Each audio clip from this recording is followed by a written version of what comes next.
to introduce a bill further to amend the Constitution of Islamic Republic of Pakistan, the Constitution 26th Amendment Bill 2024. 26th Constitutional Day मुबारक हो। मजमूई तौर पर हमने काले सांप के दांत तोड़ दिए हैं और उसका जहर निकाला। 26वीं तरमीम के बिल के पाकिस्तान तहरीक इंसाफ वोट नहीं देगी। I now announce the results. 65 members are in favor of the motion regarding passage of the bill and 4 members are against it. So the motion is carried by the votes of not less than 2/3 of the total membership of the Senate and consequently the bill stands passed.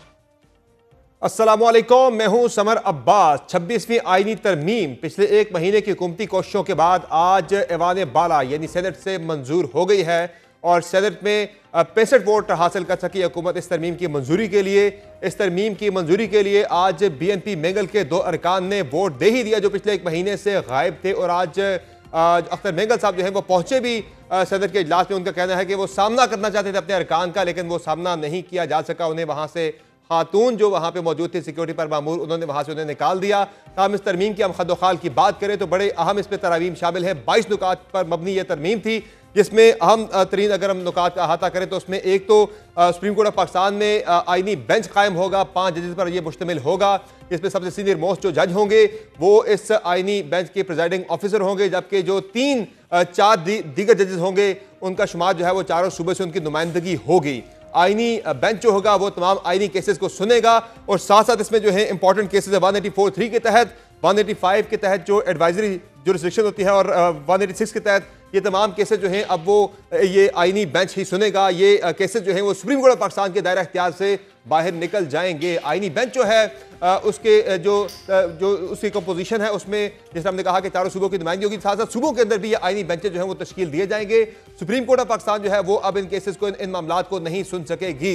इसके साथ साथ जो अहम तरीन मामला इस तरमीम के अंदर जो है जो हुकूमत को सबसे बड़ा फायदा शायद हो सकता है तहरीक इंसाफ की, जिसपे सबसे ज्यादा नजर थी वो था चीफ जस्टिस ऑफ पाकिस्तान के तकर्रर के हवाले से। और चीफ जस्टिस ऑफ पाकिस्तान के तकर्रर के हवाले से इस तरमीम के अंदर एक बड़ी अहम शिक शामिल है जिसमें तरमीम करके अब जो सीनियरिटी प्रिंसिपल है चीफ जस्टिस के तकर्रर में वो खत्म कर दिया गया है। और अब इसमें सबसे अहम मामला यह है कि 3 जजेस का पैनल जाएगा पार्लिमानी कमेटी के सामने जो 12 अरकान पर मुश्तमिल होगी। 8 अरकान का शुमार जो है वो कौमी असम्बली से होगा, जबकि 4 अरकान जो है वो सेनेट से होंगे। और इसमें भी 2/3 अक्सरियत से जिस जज का भी इंतखाब किया जाता है टॉप 3 में से चीफ जस्टिस के लिए उसका तकर्रर हो जाएगा बतौर चीफ जस्टिस ऑफ पाकिस्तान। और अब लगता यह है बज़ाहिर के मंसूर अली शाह जो कि सीनियरिटी प्रिंसिपल के तहत automatically chief justice of Pakistan बन जाते, उनका शायद अब चीफ जस्टिस बनना मुश्किल हो सकता है, क्योंकि उनके साथ साथ अब जस्टिस मुनीब अख्तर और जस्टिस याह्या अफरीदी का नाम भी इस तरमीम के बाद दिया जाएगा। लेकिन एक बड़ा इम्तहान जो कि सेनेट से तो हुकूमत ने पास कर लिया, लेकिन कौमी असम्बली से इस इम्तहान का पास करना हुकूमत के लिए अभी मौजूद है। कौमी असम्बली से मंजूर करना इसका बड़ा मुश्किल होगा हुकूमत के लिए, चूंकि वहाँ 4 अरकान अभी भी हुकूमत के पास जो है वो शॉर्ट बताए जा रहे हैं। देखते हैं कि किस तरह से कौमी असम्बली के अंदर मैनेज की जाती है। अली जफर साहब ने इस तरमीम के हवाले से आज काफ़ी तवील गुफ्तगू की और उन्होंने जिन खदशात का इजहार किया आपको सुनाते हैं। हम किसी किस्म की आईनी तरमीम जो करने जा रही है हुकूमत उसको हम सपोर्ट नहीं करेंगे और उस पर मैंने सारे जो हमारे सेनेटर हजरात हैं उनके दस्तखत भी दिए। ये साइन डॉक्यूमेंट है, तो अगर आज कोई कोशिश करेगा इनमें से आके वोट करने का तो उनका वोट आप काइंडली काउंट ना करें। जबकि वजीर कानून आजम नज़ीर तारड़ ने इस तरमीम के हवाले से इसके चीदा जो नुकात हैं, ये तरमीम क्यों की जा रही है, क्या क्या इसके बाद फैसले जो है वो तब्दील हो जाएंगे, कौन कौन सी कंपोजिशन चेंज होगी, आपको सुनाते हैं। उन्होंने हर दफ़ा मुझे कहा कि वो किसी किस्म की एक्सटेंशन में इंटरेस्टेड नहीं है। आप अगर टेन्योर मुकर्रर करना चाहते हैं तो वो मेरे बाद लागू होगा। एक चीफ जस्टिस साहब आए, उन्होंने सुओ मोटो केसेस जो हैं उनकी यलगार हो गई अदालत में। हमारी अदालत उज़्मा ने करोड़ों पाकिस्तानियों के इलेक्टेड वज़राए आज़म को घर भेजा। जनाब चेयरमैन आप खुद इसका शिकार हुए। कायद मुस्लिम लीग नून मियाँ नवाज शरीफ साहब को जिस तरह से भिजवाया गया घर, चीफ जस्टिस, पाकिस्तान की तकर्री भी अब सीनियर मोस्ट की बजाय 3 सीनियर मोस्ट के दरमियान होगी। अब जनाब इस तरमीम की सदर से मंजूरी तो हो गई है, लेकिन बड़ा इम्तहान एक हुकूमत को जो इसमें फेस करना पड़ सकता है वो तरमीम के चैलेंज किए जाने के हवाले से है। और इस हवाले से 2 रोज़ पहले हमारे प्रोग्राम में आबिद जुबैरी साहब इस अज़्म का इजहार कर चुके हैं कि इस आईनी तरमीम को हर सूरत में वकला चैलेंज करेंगे। वो चीफ जस्टिस पाकिस्तान का तकर्रर जो है इस हवाले से उनके तहफ़्फ़ुज़ात हैं और इस चीज़ को किसी सूरत भी आगे नहीं जाने दिया जाएगा इसी सूरत में। और साथ साथ जो है अब कौमी असम्बली से हुकूमत का बड़ा इम्तहान है कि नंबर गेम वहाँ भी शॉर्ट है, लेकिन वहाँ से क्या हुकूमत मंजूर करवा पाती है। चूँकि सेनेट के अंदर तो मौलाना फजल रहमान ने वोट दिया, चूँकि रिबा या सूदी निज़ाम के हवाले से जो मौलाना फजल रहमान की तरमीम थी वो भी मंजूर कर ली गई है। आगे किस तरह से तहरीक इंसाफ की स्ट्रेटजी क्या होगी और इस तरमीम को लेकर उनका आइंदा का लाएमल क्या होगा, बात करेंगे। हमारे साथ प्रोग्राम में मौजूद है शुएब शाहीन साहब, हमें प्रोग्राम में मजीद ज्वाइन किया है सेनेटर अफनानुल्लाह साहब मुस्लिम लीग नून के रहनुमा है। और हमें पहले हम आपको लेकर चलते हैं पार्लियामेंट, जहां हमारे नुमाइंदा यासिर मलिक हमें ज्वाइन कर रहे हैं। उनसे जानते हैं कि वहाँ सूरत हाल क्या है, कौमी असम्बली से मंजूर कब तक ये तरमीम हो जाएगी, वहाँ नंबर गेम की सूरत हाल क्या है। यासिर मलिक बहुत शुक्रिया आपने ज्वाइन किया, जरा बताएगा कि क्या सूरत हाल है इस वक्त पार्लियामेंट हाउस की और क्या कौमी असम्बली के अंदर नंबर गेम पूरी हो गई है गवर्नमेंट की? बहुत शुक्रिया सैयद समर अब्बास साहब। सबसे पहले तो सेनेट से जो है वो 26वीं आइनी तरामीम जो है वो मंजूर करवा ली गई है, बिल पास हो गया है और बिल की कॉपी जो है वो कौमी असम्बली सेक्रेटेरिएट को मौसूल हो गया है। कौमी असम्बली सेक्रेटेरिएट में के जो तमाम जो सेक्रेटेरिएट का अमला है उसको अलर्ट रहने की हदायत की गई है और अब से कुछ ही देर में कौमी असम्बली का इजलास शुरू होगा।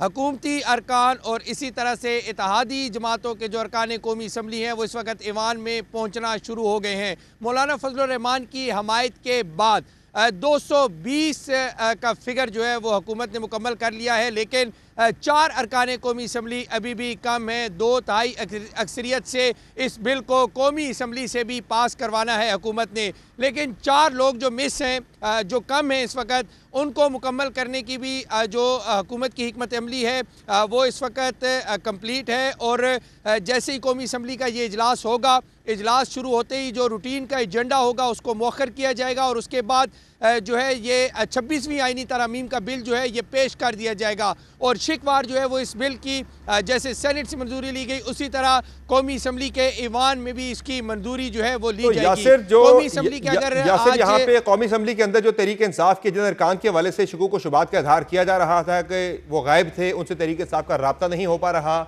वो अरकान पहुंचे कौमी असम्बली के अंदर जिनमें ज़हूर कुरैशी हो गए, औरंगजेब खिची हो गए, जैन कुरैशी हो गए, बाकी लोग वहाँ पे पहुंचे असम्बली में या अभी तक वो नहीं आए?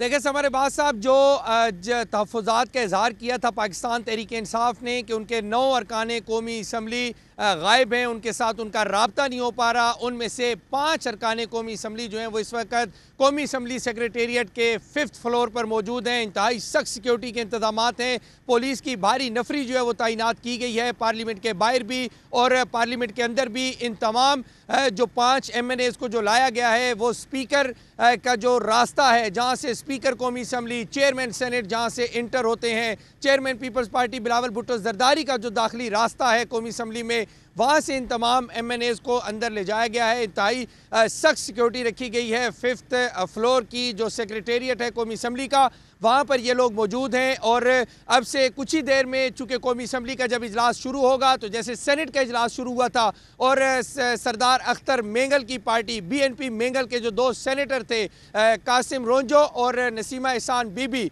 उनको जिस तरह लाया गया, इसी तरह से इन 5 अरकान कौमी असम्बली जिनका ताल्लुक पाकिस्तान तहरीक इंसाफ से है, इनको भी देखिए जो टोटल जो है ये 9 अरकान कौमी असम्बली हैं पाकिस्तान तहरीक इंसाफ के, लेकिन अभी तक कौन से 5 अरकान कौमी असम्बली जिनका ताल्लुक पाकिस्तान तहरीक इंसाफ से है वो कौन से अरकान को लाया गया है, ये नाम अभी तक समर अब्बास साहब सामने नहीं आ सके। ये बड़ा सरप्राइज है, सिक्योरिटी बहुत सख्त थी और 4 हो जाएगा।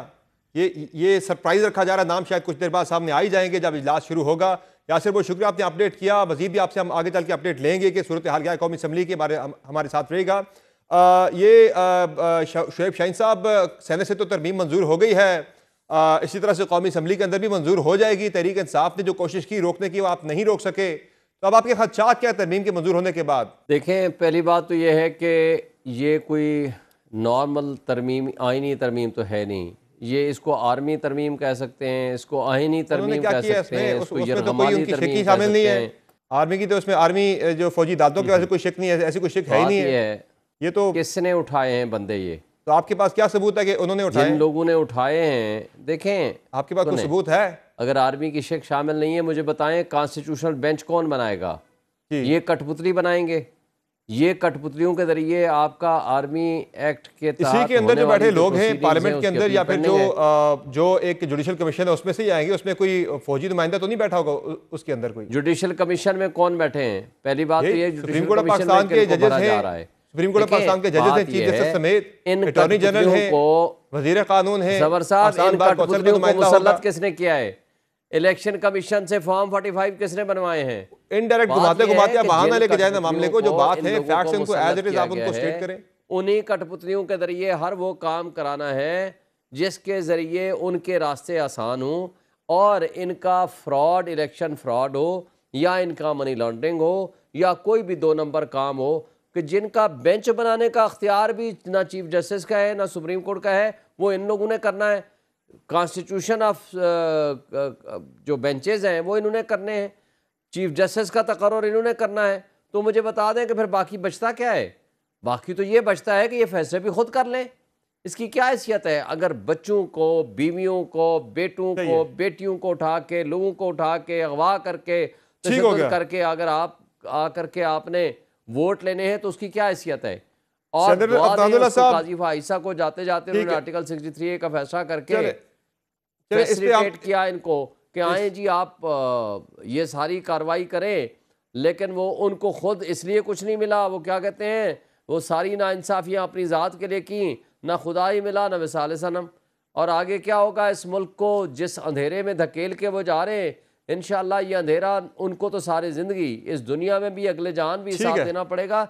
लेकिन जो कुछ चले ये तो हो रहा है, ये तो आपकी इस वक्त हमारे साथ प्रोग्राम में वो ज़ाहिर अपनी बात वो कर नहीं सकते, तो वन साइडेड मैं नहीं चाहता कमेंट किसी के हवाले से जाए। आपके हवाले से आप जो भी बात करना चाह रहे हैं आप ज़रूर करें, लेकिन वो चूँकि प्रोग्राम में आके बात नहीं कर सकते तो उनके हवाले से ज़्यादा बात ज़ाहिर फिर मैं अलाउ नहीं कर सकता कि इस तरह वन वे जाके बैशिंग की जाए किसी बंदे के हवाले से। आपके जो टेक्निकल पॉइंट्स आप उस पर ज़रूर बात कर सकते हैं किसी हवाले से, आपका अगर आर्गूमेंट है। अफनानुल्लाह साहब, तरमीम मंजूर हो गई है सेनेट से, कौमी असम्बली में नंबर आपके पास नहीं है। यहाँ तो BNP के 2 बंदों ने आपको रेस्क्यू कर लिया, तो कौमी असम्बली में फिर तहरीक इंसाफ के जो 5 अरकान की बात अभी यासिर मलिक हमें बता रहे थे कि 5 अरकान को कौमी असम्बली सेक्रेटेरिएट के 5वें फ्लोर पर रखा गया है लाकर सख्त सिक्योरिटी के अंदर। फिर तहरीक इंसाफ के अरकान के सहारे ही आपने ये तरमीम मंजूर करवानी है कौमी असम्बली से? जी बिस्मिल्लाहिर्रहमानिर्रहीम। देखिए, पहले तो मैं ये इस बात को जो है वो कंडेम करूँगा कि देखें किसी को जो है वो इस तरह रखा गया है। ये आपके रिपोर्टर ने बिल्कुल गलत बात की है। उसकी वजह यह है कि सेनेटर नसीमा एहसान साहिबा खुद आई हैं, सेनेटर कासिम रोंजो खुद आए हैं, उनका सेनेटर नसीमा एहसान साहिबा का बेटा भी आया है, वो गैलरी में आके बैठा है। तो ये कह देना कि जी फलाने को ज़बरदस्ती लेके आए, ये क्योंकि ये काम PTI करती रही है और PTI इसी तरह RTS बैठा के हुकूमत में आई थी, जो समझ रहे हैं हर कोई यही कर रहा है। बात ये है कि कोई PTI के किसी बंदे ने सेनेट में वोट नहीं डाला। कितना इन्होंने शोर मचाया है, पिछले 1 महीने से हमारा सर खा गए ये लोग कि PTI के सेनेटर तो साहब, मैं आपकी बात काट रहा हूँ, मुझे जरा मुर्जा वाब साहब से बात करनी है और फिर मैं दोबारा आपकी तरफ आऊंगा। मुर्जा वाब साहब, बहुत शुक्रिया, आपने भी ज्वाइन किया प्रोग्राम में। ये बताएं कि तरमीम तो मंजूर हो गई है, कौमी असम्बली में भी नंबर गेम पूरी हो जाएगी? जी इंशाअल्लाह। मैं समझता हूँ कि एक बहुत ही मुनासिब ड्राफ्ट जो है पाकिस्तान पीपल्स पार्टी, पाकिस्तान मुस्लिम लीग नवाज, JUI और इत्तेहादी जो थे उनकी मदद से सेनेट से मंजूर कराया है और हम पुरुमीद है इंशाअल्लाह कि नंबर्स कौमी असम्बली के अंदर हमारे इसी तरीके से पूरे होंगे। तो मुझे ये बताएं कि इस तरमीम की मंजूरी के बाद कुछ ज़्यादा लीगल चैलेंजेस भी होंगे। एक तो हमारे ही प्रोग्राम में आबिद ज़ुबैरी साहब 2 रोज़ पहले ये कह गए थे कि वकला जो है वो इस तरमीम को चैलेंज करेंगे हर सूरत में। वो कह रहे हैं कि हमारे चीफ जस्टिस तो मंसूर अली शाही होंगे। देखें, वकला का बिल्कुल ये राइट है कि वो किसी भी कानून को चैलेंज कर सकते हैं, जो कानूनी प्रोसेस है उसको फॉलो कर सकते हैं। लेकिन बुनियादी सवाल मैं हर किसी से पूछता हूँ कि अगर आइन बनाना पार्लियामान का काम है तो वही आइन ये कहता है कि आइन पाकिस्तान को अमेंड करना भी पार्लियामान का काम है और उस अमेंडमेंट को ना आइनी एतबार से चैलेंज किया जा सकता है और ना पार्लियामान के इस इख्तियार के ऊपर कोई लिमिटेशन इम्पोज की जा सकती है। मैं हर शख्स को कहूंगा कि आइन का आर्टिकल 238 और 239 पढ़ ले ताकि ये बात बिल्कुल क्लियर हो जाए। बाकी नेचुरली मुआशरे के अंदर हर किसी की अपनी अपनी राय होती है, अपनी राय का वो इजहार कर सकते हैं, हम राय का एहतराम करते हैं। लेकिन हम ये समझते हैं कि जो मौजूदा चैलेंजेस थे, जिसके अंदर इंसाफ की फराहमी एक मेजर प्रॉब्लम है एक आम आदमी के लिए, उस मामले से निकलने के लिए एक अच्छा रास्ता पार्लियामान ने निकाला है। और ये जो प्रोसेस चलता जाएगा, इस आईन और कानून को फॉलो किया जाएगा, तो चीजें मजीद बेहतर होती जाएंगी। लेकिन ये सूरत हाल मजीद गंभीर नहीं हो जाएगी इस तरमीम की मंजूरी के बाद? मिसाल के तौर पर अगर मैं बात करूं, अभी जो रिसेंटली 13 जजों का फुल कोर्ट का फैसला आया था ये मखसूस नशिस्तों के हवाले से, ज़ाहिर है इसका भी रिव्यू लगना है, तो वो रिव्यू अब क्या फिर वो 5 रुकनी बेंच कैसे सुनेगा 13 जजों पर मुश्तमिल एक फुल कोर्ट के रिव्यू को? नहीं, देखिए, जो रिव्यू के जो भी पैरामीटर्स होते हैं वो पैरामीटर्स नेचुरली आईन और कानून के मुताबिक तय किए जाएंगे। मैं लोगों को सिर्फ यही रिक्वेस्ट करूंगा कि हम बदकिस्मती के साथ जब भी किसी चीज का मुताला करते हैं ना, तो हम किसी एक केस का तस्वुर लेकर चल रहे होते हैं, ये एक फर्द के बारे में तस्वुर लेकर चल रहे होते हैं। आपको याद होगा जब इस तरमीम की बात की जा रही थी तो हर शख्स आके कह रहा था कि ये तरमीम चीफ जस्टिस ऑफ पाकिस्तान जनाब काजी फैज ईसा साहब को एक्सटेंशन देने के लिए की जा रही है। आज मुसव्वदा अप्रूव हुआ, कहीं आपको इस तरह की चीज नजर आई? तो मैं समझता हूँ ये बार बार जो मफरूजों के ऊपर बात की जाती है, इश्तियाल दिलाने के लिए बात की जाती है, हमें इससे गुरेज करना चाहिए। पार्लियामान पाकिस्तान का सबसे बड़ा इदारा है, लोगों के चोजन रिप्रेजेंटेटिव वहाँ पर। एक राय जो यहाँ पे मुर्जा वाब साहब ये भी है कि मंसूर अली शाह साहब का चीफ जस्टिस बनने से रास्ता रोकने के लिए ये तरमीम लाई गई है, तो वो राय के सद तक आप इस पे जो है वो ये वही लोग कह रहे हैं ना जो कि एक जमाने में कहते थे कि काजी फैज ईसा साहब को एक्सटेंशन दी जा रही है। ये वही लोग कह रहे हैं ना, तो उनकी एक बात तो गलत साबित हो गई। लेकिन ये मुझे बताइए, वो जो सीनियोरिटी का बात लिखी थी वो कहाँ लिखी हुई थी? आइन में लिखी हुई थी ना। वो आइन किसने बनाया था? इसी पार्लियामान ने बनाया था। अब वही आइन पाकिस्तान ये कह रहा है कि जो 3 सीनियर मोस्ट जजेस होंगे, उन 3 जजेस के बारे में एक पार्लियामानी कमेटी रिकमेंडेशन भेजेगी। वो 3 जजेस जो हैं उसमें मंसूर अली शाह साहब भी हैं, उसमें मुनीब अख्तर साहब भी हैं, और उसके अंदर गालिबन तीसरे नंबर पे याह्या अफरीदी साहब है। क्या इन तीनों की जात के ऊपर आपको कोई एतराज है? क्या ये तीनों इज्जत माब जजेस नहीं है? क्या ये तीनों जो है इसको हुकूमत ने तैनात किया है? मुझे समझ नहीं आता लोग। मुझे प्लीज कंप्लीट करने दें। देखिए, मैं बार बार लोगों को कहता हूँ कि सियासतदान एक दूसरे के ऊपर इल्जाम 10 बार लगा सकते हैं, इस सियासत में चीजें होती रहती हैं, लेकिन जब आप ये अपने इल्जामात को रियासती इदारों की तरफ ले जाते हैं ना, जज साहिबान की तरफ ले जाते हैं, ये सही चीज नहीं है, ये सही रिवायत नहीं है।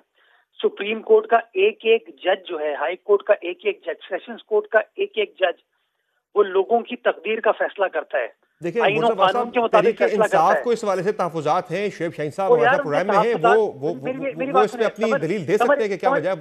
आप उनकी दलील भी सुन लें जरा।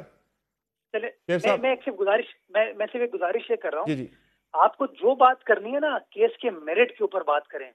जजेस को इसके अंदर ना लेके आए, हर जज काबिल एहतराम है। जी चले, शुएब शाहीन साहब का आप इस पे आर्गूमेंट सुन लें, फिर उस पर आप रिस्पॉन्ड करते हैं। जी शुएब साहब। समर साहब, पहली बात तो यह है कि जजेस को तो आप बीच में ला रहे हैं। अगर सारे जज काबिल एहतराम हैं तो एक सीनियरिटी का प्रिंसिपल 18वीं तरमीम में आप खुद लेकर आए थे और सुप्रीम कोर्ट में 98 में फैसला किया था। पीपल्स पार्टी की हुकूमत ने 96 में 20 जो अपने वर्कर्स थे उनको हाई कोर्ट के जज बना दिए। अल जिहाद ट्रस्ट केस आया और उसमें उन्होंने उन तमाम जजेस को फारिग किया, कहा कि ये आप इस तरह पॉलिटिकल कंसिडरेशन पे नहीं बना सकते। फिर इन्होंने चौथे नंबर से सजाद अली शाह को सुप्रीम कोर्ट का चीफ जस्टिस बना दिया। फिर फुल कोर्ट बैठी, आपको याद होगा 1998 में उन्होंने सजाद अली शाह को फारिग किया और मियाँ अजमल को अपॉइंट किया। उन्होंने कहा कि नहीं, जो सीनियर मोस्ट का जो प्रिंसिपल है he will be the next chief justice.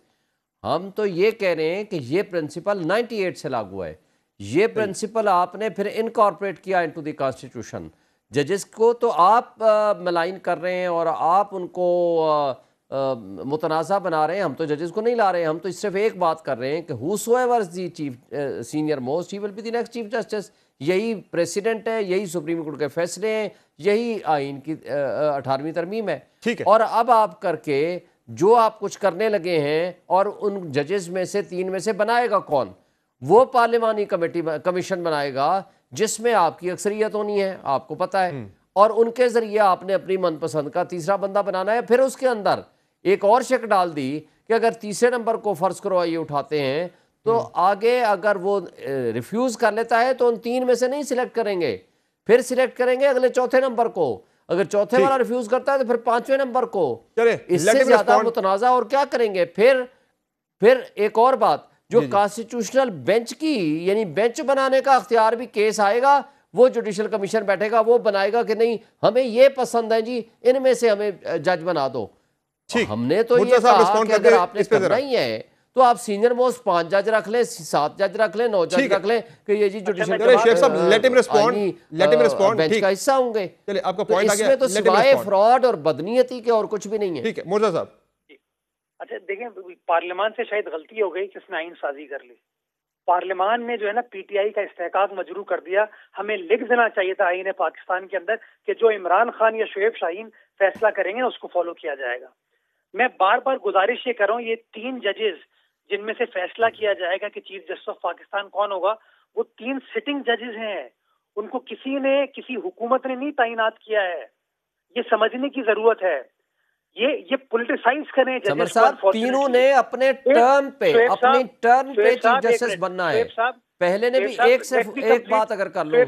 Shoaib साहब let me complete. Then you can talk. जी कर लें जी कर लें। पॉलिटिक्स यहाँ पे नहीं हो रही है। मेरी पॉलिटिक्स की बात नहीं है मुर्तज़ा साहब, आप चीफ जस्टिस बनाने जा रहे हैं तो तीनों की टर्न आनी है। आप शोएब साहब, चलिए मुर्तज़ा साहब आप अपना आर्गुमेंट दे दें। जी समर साहब देखिए, मैं इस पॉइंट ऑफ व्यू से इख्तलाफ करता हूँ। मेरे नजदीक हुकूमत भी काबिल एहतराम है, लेजिस्लेचर भी काबिल एहतराम है और जजेस भी काबिल एहतराम है। ये चंद लोग जो अपनी डेढ़ नींद की मस्जिद बनाकर चल रहे हैं ना और चीजों को सियासत में चीजों को घसीट रहे हैं, ये गलत रवैया है। मेरा ये मानना है कि आप जजेस को पॉलिटिसाइज ना करें। पार्लियामान का इस्तेहकाक है, पार्लियामान ने उस इस्तेहकाक को एक्सरसाइज किया है और किसी का हक खुदा न खास्ता पार्लियामान मजरूर नहीं करना चाहती। ये जो बार बार, ये मेरी बात सुनिए, ये जो बार बार पार्लियामेंटेरियंस को बार बार मजरूर करते हैं ना, ये कि पार्लियामेंटेरियन कौन होते हैं करने वाले, वो यार पार्लियामान वो हैं जिन्होंने, ये पार्लियामेंटेरियंस वो हैं जो कानून बना सकते हैं, जो आइन बना सकते हैं। ठीक है, आप कभी शुएब साहब से पूछिए, समर साहब मुझे 1 मिनट जवाब देने दें, उनको किसने इख्तियार दिया है? मैं भी रहूं। जी मैं जरा अफनान साहब का कमेंट पे ले लूं। मैं शेख साहब आपकी तरफ जरा अफनान साहब का कमेंट पे ले लूं। अफनान साहब का कमेंट पे जी अफनान साहब। देखिए बात ये है कि जस्टिस एजाजुल एहसन साहब, जस्टिस मुनीब साहब और जस्टिस बंदयाल साहब और ये पूरा जो ग्रुप था, ये एक बेंच बनाते थे, 2 जजेस साथ बिठाते थे और दे धड़ाधड़ फैसले देते थे। वो ठीक था, उस पर शोएब शाहीन साहब खुश हैं कि हम ख्याल बेंच हो, अपनी मर्जी का बेंच बने, अपनी मर्जी के फैसले आए। आपने जस्टिस मुनीब अख्तर साहब का नाम लेकर आपने उन्हें तो 3 सीनियर जजेस में से आपने एक्सक्लूड कर ही दिया अफनान साहब। मैं तो ये कह रहा हूँ कि ये जो पुराना तरीके वारदात था ना, वो अच्छा था, जिसके अंदर आप अपनी मर्जी का बेंच बनाएं, खुद ही आप अपनी मर्जी की पॉलिटिकल पार्टी सेलेक्ट करें और आप उसको दे धड़ाधड़ उसके हक में फैसले दें। वो उसमें कोई बुराई नहीं है, वो गैर आईनी नहीं है, वो गैर कानूनी नहीं है, उसमें कोई मसला नहीं है। हाँ, लेकिन अगर पार्लियामान ये करेगी तो ये गलत हो जाएगा। तो फिर भाई पार्लियामान तो वो इदारा है जिसने बाकी तमाम इदारों को बनाया है। हमारा ये राइट है कि हम जो है वो सुप्रीम कोर्ट को भी इंस्ट्रक्ट कर सकते हैं कि किस तरह काम करेंगे, बाकी इदारों को भी कर सकते हैं। ये हम किसी और मुझे लेकिन पार्लियामान से मुराद अफनान साहब, जो तहरीक इंसाफ का एतराज है जो मैं समझ पाया हूं वो ये है कि जो आपकी पार्लियामानी कमेटी है जो चीफ जस्टिस के लिए 3 जजों में से किसी एक का इंतखाब करेगी, वो पार्लियामानी कमेटी जो है उसमें अक्सरियत हुकूमती अरकान की होगी। ये मसला है सारा कि आपने मुतनासिब नुमाइंदगी का उसमें असूल रखा है। आप उसमें अगर इक्वल आप उसमें रखते थे नुमाइंदगी के, अब ट्रायरी और अपोजिशन से बराबर नुमाइंदगी होगी, मुसावी होगी, तब शायद इतना मसला ना होता। नहीं, वो हो नहीं सकता था ना। उसकी वजह ये है कि वो इसलिए नहीं हो सकता था क्योंकि अगर चले अफनान साहब का कनेक्शन जरा ड्रॉप हुआ है, मुझे एक मुख्तसर ब्रेक लेनी है। प्रोग्राम में ब्रेक से वापस आएंगे, अफनान साहब का जवाब भी इस पर लेंगे और शुएब शाहीन साहब से मजीद बात भी करेंगे और पार्लियामेंट से मजीद भी आपको अपडेट करेंगे कि वहाँ सूरत हाल क्या है। बात होगी ब्रेक के बाद, हमारे साथ रहिएगा।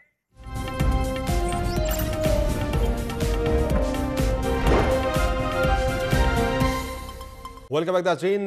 प्रोग्राम में बात हो रही है आईनी तरमीम के हवाले से। सेनेट से मंजूर हो गई है, कौमी असम्बली में बड़ा इम्तहान है हुकूमत का, वहाँ कैसे ये तरमीम मंजूर होगी।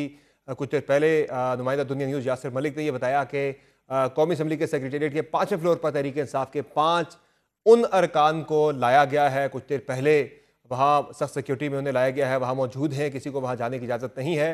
वो 5 अरकान हैं कि जिनके बारे में था कि पिछले महीने से उनसे कोई रब्ता नहीं हो पा रहा था। 9 अरकान ऐसे बताए जा रहे हैं जिनसे तहरीक इंसाफ का रब्ता नहीं था, लेकिन 5 अरकान उनमें से ऐसे हैं कि जिन्हें कौमी असम्बली में लाया गया है और वो इस तरमीम में वोट डाल सकते हैं। तो इन अरकान का स्टेटस क्या होगा आगे चल के, तहरीक इंसाफ इन्हें कैसे कंफर्म करेगी, चूँकि इनमें से मेजॉरिटी भी वो हैं कि जो अभी तक कौमी असम्बली के वेबसाइट के ऊपर भी उनका स्टेटस जो है वो इंडिपेंडेंट का है, तो उन्हें तहरीक इंसाफ जो है वो किसी किस्म की कार्रवाई भी उनके खिलाफ नहीं कर सकती। कैसे मामला आगे बढ़ेगा और तरमीम को लेकर जो अहम जो सबसे मामला है वो ये है कि अगला चीफ जस्टिस कौन बनेगा, चूँकि सीनियरिटी प्रिंसिपल ख़त्म हो गया है जिसके तहत ऑटोमेटिकली जस्टिस मंसूर अली शाह ने चीफ जस्टिस ऑफ पाकिस्तान बनना था, लेकिन अब जो है उनके बाद जस्टिस मुनीब अख्तर और जस्टिस यहिया अफरीदी का नाम भी इस जो 3 जजेस की जो फहरिस्त है उसमें शामिल होगा। 3 में से किसका इंतखाब होता है ये हुकूमत की चॉइस होगी, लेकिन कुछ देर पहले ही जस्टिस मुनीब अख्तर का नाम तो ले चुके हैं उन जजेस में कि जिन्हें हुकूमत जो है वो पसंद नहीं करती थी। अफनानुल्लाह साहब, इसका मतलब है कि उनका इंतखाब तो ऑटोमेटिकली इसका मतलब है कि नहीं होगा, वो उनकी फेवरेट्स की लिस्ट में नहीं होंगे। तो फिर या मंसूर अली शाह है या फिर यहिया अफरीदी साहब है। तो अफनानुल्लाह साहब, ब्रेक से पहले आपसे इसी मामले पर बात हो रही थी कि तकर्रर जो है वो ज़ाहिर पार्लिमानी कमेटी जिसने करना है उसमें अक्सरियत हुकूमती अरकान की होगी, तो फिर आप अपनी मर्जी का चीफ जस्टिस फिर ले आएंगे। देखिए, बात ये है कि जो चीफ जस्टिस है वो हुकूमत की मर्जी से आने में कोई बुराई नहीं है। हम उसी पैनल में से जो बाकी जजेज हैं उसी में से ही कोई लगा रहे हैं, कोई बाहर से किसी सियासतदान को तो चीफ जस्टिस लगा नहीं रहे। यहिया अफरीदी साहब बहुत कॉम्पिटेंट आदमी है, बाकी जजेज बड़े कॉम्पिटेंट हैं, लेकिन ये इख्तियार अगर पार्लियामान के पास अगर है, आ गया है, तो इसमें क्या बुराई है। देखें, आप मुझे बताएं कि जो कुछ पिछले 6-7 साल होता रहा है सुप्रीम कोर्ट रूम नंबर 1 में, वो शर्मनाक था कि बेंच बनती थी और फैसले का जो है वो लोग पहले ही बता देते थे कि ये फैसला आएगा, वो ठीक था। और उस वक्त आपको सोचना चाहिए था ना, जब आप ये हरकतें कर रहे थे, जब 63A वाला मामला हुआ, तब आपको सोचना चाहिए था कि ये हम लोग क्या कर रहे हैं इस मुल्क के साथ। लेकिन आपने पूरी सियासत की है कोर्ट रूम नंबर 1 में बैठ के। PTI के जजों ने, हर पॉलिटिकल पार्टी का लीगल विंग होता है, PTI और वाई पॉलिटिकल पार्टी इनका जुडिशल विंग है। ये अदलिया के थ्रू हुकूमत अपने मामला चलाते हैं। तो इसके बाद जो है अगर हम उस चीज को खत्म कर रहे हैं, हम उनकी जो इन्वॉल्वमेंट है सियासत में उसको कम कर रहे हैं इसके थ्रू, तो ये अच्छी बात है। और आप मुझे बताएं उस पूरे मुसद्दे में 26वीं आईनी तरमीम में कोई काबिल एतराज बात हो। भाई, इन्होंने तो हमें कहा कि हम पता नहीं मिलिट्री कोड बनाने लगे हैं, हम पता नहीं क्या क्या करने लगे, कुछ भी नहीं है उसके अंदर, आप देख लें बेशक। तो ये सारा इतना हवा खड़ा किया गया, वो तो मौलाना ने निकलवा दिया आपके इब्तदाई मुसव्वदे के अंदर, तो ये चीजें सारी शामिल थी, वो तो मौलाना ने निकलवा दी चीजें बहुत सारी। ठीक है, देखिए ये सारा कुछ होता मुशावरत से ही है, ये बात आप समझे। ये शुरू में जो है वो बहुत सारे लोग जो है उसको उन्होंने रिव्यू किया और उसके बाद निकाल दिया उसके अंदर से चीजें कि लोग इस पर एग्री नहीं कर रहे थे। तो ये इस तरह मुशावरत से कहते हैं मामला चलाए जाते हैं। PTI की हुकूमत होती तो ये हो जाना था, मैं आपको यकीन बता रहा हूँ। ये तो हमारी हुकूमत थी, ये नहीं हुआ। तो ये एक अच्छा दिन है जिसके अंदर पार्लियामान जो है उसकी ओवरसाइट जुडिशरी के ऊपर हुई है, जिसके थ्रू ये भी अब चेक एंड बैलेंस होगा कि कोई जज सियासत कर रहा है, कोई उल्टे सीधे पैसे लेके ट्रक खड़ा करके फैसले दे रहा है, तो उसकी सर्जनिश होगी। एक पूरा प्रोसेस उसके अंदर डिफाइन किया गया है, उसका एक ऑडिट होगा। कोई पैसे ले रहा हो, कोई जज पैसे ले रहा हो या कोई जज मिसकंडक्ट का मुर्तकिब हो रहा हो, उसके लिए पहले भी प्लेटफॉर्म मौजूद है, सुप्रीम जुडिशल काउंसिल, वो अब भी है, वो पहले भी थी। कौन सा फर्क आ जाएगा? नहीं, अब तो पार्लियामानी कमेटी कर सकती है ना। देखिए, अब जो जुडिशल कमीशन है उसके अंदर पार्लियामान की नुमाइंदगी है, वो लोग बैठ के बेसिकली रिव्यू करेंगे परफॉर्मेंस का, और उसके बाद they can recommend a case कि ये फलाना जज जो है इसके खिलाफ जो है ये मिसकंडक्ट पाई गई है, इसके ऊपर सुप्रीम जुडिशल काउंसिल एक्शन ले। ये होगा। पहले तो देखिए ना, पहले कितनी दफा ये हुआ कि पता चला कि किसी जज ने पैसे ले लिए हैं लेकिन कोई कुछ नहीं कर सका। सुप्रीम जुडिशल काउंसिल का प्लेटफॉर्म मौजूद है, ऐसी कोई भी शिकायत वहां पर कभी आई है तो जज के खिलाफ कार्रवाई हुई है? नहीं, बहुत दफा नहीं हुई। मैं वो जो थे हमारे जज, वो क्या चले गए, जो भी उनका नाम मुझे याद नहीं आ रहा, वो जो ट्रक वाले थे, उनके खिलाफ क्या कार्रवाई हुई? 63A का फैसला दिया, आइन के खिलाफ फैसला है जिन्होंने वो राइट किया उन्होंने कहा कि ये हमारी सोच ही नहीं थी, उसके बावजूद दिया 63A का फैसला। सही है, इसने कुछ किया? चले ये तो एक लंबी डिबेट है, ये तो एक लंबी डिबेट है। आपने कहना है बहुत अच्छी तरमीम है, तरीके इंसाफ ने कहना है कि बिल्कुल भी अच्छी तरमीम नहीं है, लेकिन आगे क्या होगा? शुएब शाहीन साहब, इस तरमीम को लेकर तहरीक इंसाफ क्या इसको चैलेंज करेगी अदालत के अंदर? लाएअमल क्या है आपका? आप इससे पास होने से रोक तो नहीं सके, लेकिन अगला लाएअमल जो है आपका क्या है इस पर? फिर देखिए, मैं लाएअमल पे आने से पहले ज़रा थोड़ा सा दोनों इन भाइयों के मैं जवाब ज़रा दे दूँ। देखें मुर्तज़ा, आपने कहा कि जी सारे तीनों मुअज़्ज़ज़ जज हैं, हम जिसको चाहें चीफ जस्टिस लगाएं। देखें, हर किसी ने चीफ जस्टिस लगना है, तीनों मुअज़्ज़ज़ हैं। हमने कब कहा है कि तीनों नहीं हैं? मंसूर अली शाह साहब ने 65 तक रिटायर होना है चीफ जस्टिस बन के। उसके बाद जस्टिस मुनीब अख्तर ने चीफ जस्टिस बन के अपनी मुद्दत पे 65 ईयर्स पे रिटायर होना है। फिर याह्या अफरीदी ने चीफ जस्टिस बन के अपनी मुद्दत पे रिटायर होना है। आप क्यों इनको मुतनाज़ा बनाना चाहते हैं कि तीसरे वाले को लाना चाहते हैं, बाकी दो को आप रिटेन करना चाहते हैं, वो एज ए जज रहेंगे? देखें, यहाँ मुतनाज़ा ये करने जा रहे हैं, हम नहीं कर रहे, हमारे ज़िम्मे क्यों डाल रहे हैं? दूसरी बात मुझे बताएं जी, पार्लियामेंट की बात हो रही है। ये पार्लियामेंट जो हारी हुए हैं, फॉर्म 47 की पैदावार, ये 1-1 लाख वोटों से हारे हुए हैं, किस मुँह से वहाँ बैठे हुए हैं और इनको शर्म नहीं आती? अल्लाह के पाक नाम के नीचे झूठा बयान हल्फी ओथ लेके बैठे हुए हैं, और वो उस कज़िये को काजी साहब ने आज 1.5 साल होने के बावजूद एक सिंगल उसकी पेशी नहीं लगाई कि जो ऑडिट ऑफ द इलेक्शंस था। और इलेक्शन ट्राइब्यूनल्स को भी नहीं चलने दे रहे, क्योंकि इलेक्शन ट्राइब्यूनल्स भी अगर इंडिपेंडेंटली फैसला करेंगे वो पसंद नहीं है, तो क्योंकि आप रिटायर्ड जजेस की तरफ ये जा रहे हैं, रुख कर रहे हैं। अब नहीं कर रहे जी, नहीं कर रहे। हम इस्लामाबाद वालों की अभी बात कर रहा हूँ, वो रिटायर्ड जजेस की तरफ भेजना चाह रहे हैं। हमने वहाँ से आर्डर सेटिसाइड कराया, दोबारा वो सुनने शुरू हो गए हैं इलेक्शन कमीशन कि नहीं जी हम क्यों ना फिर रिटायर्ड। चले मुझे जरा अपना लाएअमल बता दें, आगे का लाएअमल क्या है? शेख साहब, आप चूंकि वकला जो है वो सियासत आगे जो है ना, और बाहर की पॉलिटिक्स के अंदर, तो आप क्या चैलेंज करेंगे, इससे क्या होगा? समर साहब, जुमला एक कह के मैं आगे जाऊंगा। देखें, they are interfering in the independence of judiciary, लिहाजा बेसिक स्ट्रक्चर के ख़िलाफ़ है कि अदलिया की आज़ादी में किसी लिहाज से भी मुदाखलत होगी, वो ना आइन के मुताबिक है, ना आइन की रूह के मुताबिक है, ना आइन के बेसिक स्ट्रक्चर के मुताबिक है। लिहाजा इसके लिए पार्लियामान के अंदर, रोड्स पे और अदालतों में हम इसको चैलेंज करेंगे, और इंशाअल्लाह ताला ये बरकरार नहीं रह पाएगी। और अच्छा, इसके अंदर जो मैं मोटे मोटे 4 रीज़न्स बताऊं कि क्यों ये इलीगल है। नंबर 1 कि ये इलेजिटिमेट असम्बली है। नंबर 2, नेशनल असम्बली अभी मुकम्मल नहीं है, मखसूस नशिस्तों का अभी फैसला सुप्रीम कोर्ट के बावजूद भी इन्होंने नहीं दिया, उसकी इलेक्शन कमीशन के साथ मिली भगत करके। और उसके अलावा सेनेट में आपको पता है कि अभी केपी का इलेक्शंस नहीं हुआ, और इसी तरह जिस तरह अगवा बराए वोट करने का तरीका वारदात इन्होंने अडॉप्ट कर रखा है, आप अख्तर बेंगल के वोट्स को देख लो या अभी हमारे देख लो, जिस तरह पुलिस उनको लेकर आई है, जिस तरह हमारे लोग छुपा करके 5th फ्लोर पे बकौल आपके रिपोर्टर के रखे हुए हैं, और वहाँ जिस तरह जिस अंदाज से पुलिस ने पहरा दे रखा है, तो वो ये सारी चीज़ें इंडिकेट करती हैं कि ये आप इसे किस अदालत में चैलेंज करेंगे? आपको पता है निकाह और तलाक नहीं होता, जबरी तौर पर लोगों के बुनियादी इंसानी हुकूक के बारे में कैसे फैसला आप ये कर सकते हैं? ये लास्ट ये है कि ये बेसिक स्ट्रक्चर के अगेंस्ट है। आप इसे चैलेंज कहाँ करेंगे शेख साहब? आप इसे कहाँ चैलेंज करेंगे? क्योंकि आईनी तरमीम आज कंसिडरेशन पे appointment of the chief justice. Sheikh साहब मेरे साथ अख्तर बेंगल साहब ने हमें ज्वाइन किया है, बीएनपी बेंगल के सरबराह हैं। अख्तर बेंगल साहब, आज आपके 2 अरकान ने वोट दे ही दिया, आप वहाँ गए भी, ये क्या मामला हुआ सारा? आपके अरकान ने वोट तो दे दिया, आप वहाँ पर मौजूद भी थे, आप उन्हें रोक नहीं सके, या क्या हुआ ये सारा? सब सुना था और देखा भी था कि आप मुझे सुन पा रहे हैं?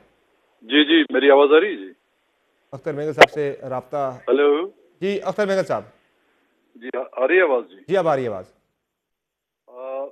हम कई अरसे से सुनते आ रहे थे कि इस मुल्क में जमहूरियत है, लेकिन लंगड़ी लूली जमहूरियत है। आज आप लोगों ने खुद देखा था, जो हमारे सेनेटर को व्हील चेयर पर ले आए वोट डालने के लिए, तो इसका मतलब है कि ये लंगड़ी लूली भी नहीं, एक अपाज जमहूरियत है, जिसमें बजौर ताकत और फोर्स का इस्तेमाल करके, जिसको कहा जाता है कि लोग अपने जमीर का फैसला देंगे, ये जमीर का फैसला नहीं है। लोगों के ज़मीर को जोड़कर आप लोगों ने जो है उनसे जबरदस्ती वोट लिए। हमारे सेनेटरों ने, पार्टी ने फैसला किया हुआ था कि हम आईनी तरामीम का हिस्सा नहीं बनेंगे। उन्होंने पार्टी फैसले की खिलाफ वर्जी की, इसमें कोई शक नहीं, और पार्टी ये हक रखती है कि उनके खिलाफ कार्रवाई करेगी। वो नहीं कर सकते गालिबन आप कार्रवाई इनके खिलाफ, आपके अपने सेनेटर के खिलाफ, चूंकि आपके पार्लिमानी लीडर कासिम रोजो साहब हैं और उनका फैसला चलेगा। यहाँ पे पार्लिमानी लीडर का फैसला चलता है, पार्टी हेड का नहीं चलता। देखें, हमने तो पहले उनको ये फैसला किया हुआ कि वो खुद इस्तीफे आके पेश करें पार्टी सदर को। अगर कल तक उन्होंने इस्तीफे पेश नहीं किए तो पार्टी के जो सेंट्रल एग्जीक्यूटिव कमेटी की मीटिंग में ये फैसला किया जाएगा कि उनके खिलाफ क्या एक्शन लिया जाए। सही है, लेकिन आप उनको डी सीट नहीं करवा सकते क्योंकि वो फैसला पार्लिमानी लीडर का होता है 18वीं तरमीम के बाद। आपको याद है कि चौधरी शुजात साहब का लेटर भी पंजाब के अंदर अरकान के हवाले से आया था, लेकिन वो इनइफेक्टिव साबित हुआ था क्योंकि पार्लिमानी लीडर फैसला कर चुके थे कि हमने जाना है पीटीआई के साथ। वो आइंदा आने वाले दिनों की बात है जी, हम उनको कर सकते हैं या वो खुद करते हैं अपने आप को, वो आइंदा आने वाला वक्त ही बताएगा। सही। तो वैसे अब कौमी असम्बली के अंदर भी मुखालफत ही करेंगे आप इस तरमीम की, चूंकि आप तो इस्तीफा भी दे चुके थे असम्बली से। जी, मैं इस्तीफा दे चुका हूँ, मैं असेंबली का मेंबर ही नहीं हुई। जी हाँ, वो मंजूर नहीं, इस्तीफा दे दिया। मंजूरी का मसला था ना। इन्हीं हरकतों की वजह से जिन्होंने पार्लियामेंट और पार्लियामेंट अराकीन को भेड़ बकरियां और सर्कस का मदारी जानवर समझकर उनके साथ जो ट्रीटमेंट कर रहे हैं, आज पार्लियामेंट का इजलास नहीं था तो आज आप कल गए थे मौलाना के पास, वहां आपकी उनसे क्या बात हुई थी? जी, मैं कल भी गया था मौलाना साहब से, सुबह हमारी मीटिंग भी हुई उनके साथ, और वहां पर बिलावल भुट्टो भी आए थे। जब उन्होंने आईनी तरामीम की बात की तो मैंने कैटेगरी क्या था, मैं किसी भी आईनी शिक या तरामीम पर बात करने के लिए तैयार नहीं हूँ जब तक कि हमारे सेनेटर हमें नहीं मिलते। तो इसलिए मैंने इसी नुक्ते पर अपना वजाहत मौलाना साहब के साथ भी कही, और मौलाना साहब ने कहा था कि उनके भी 2 अराकीन गायब थे, तो शायद मौलाना साहब के वोट के देने के बाद या एग्री करने के बाद उनके दोनों शायद वो सेनेटर बाजियाब होंगे। हमारे सेनेटरों को एक प्रोटोकॉल के जरिए, सिक्योरिटी प्रोटोकॉल के जरिए उनको लाया गया और वोट डलाया गया। बहुत शुक्रिया अख्तर मेंगल साहब, आपने ज्वाइन किया प्रोग्राम में। नाज़रीन, एक मुख्तसर ब्रेक लेंगे, ब्रेक से वापस आएंगे, मज़ीद डिस्कशन जारी रहेगी, हमारे साथ रहिएगा।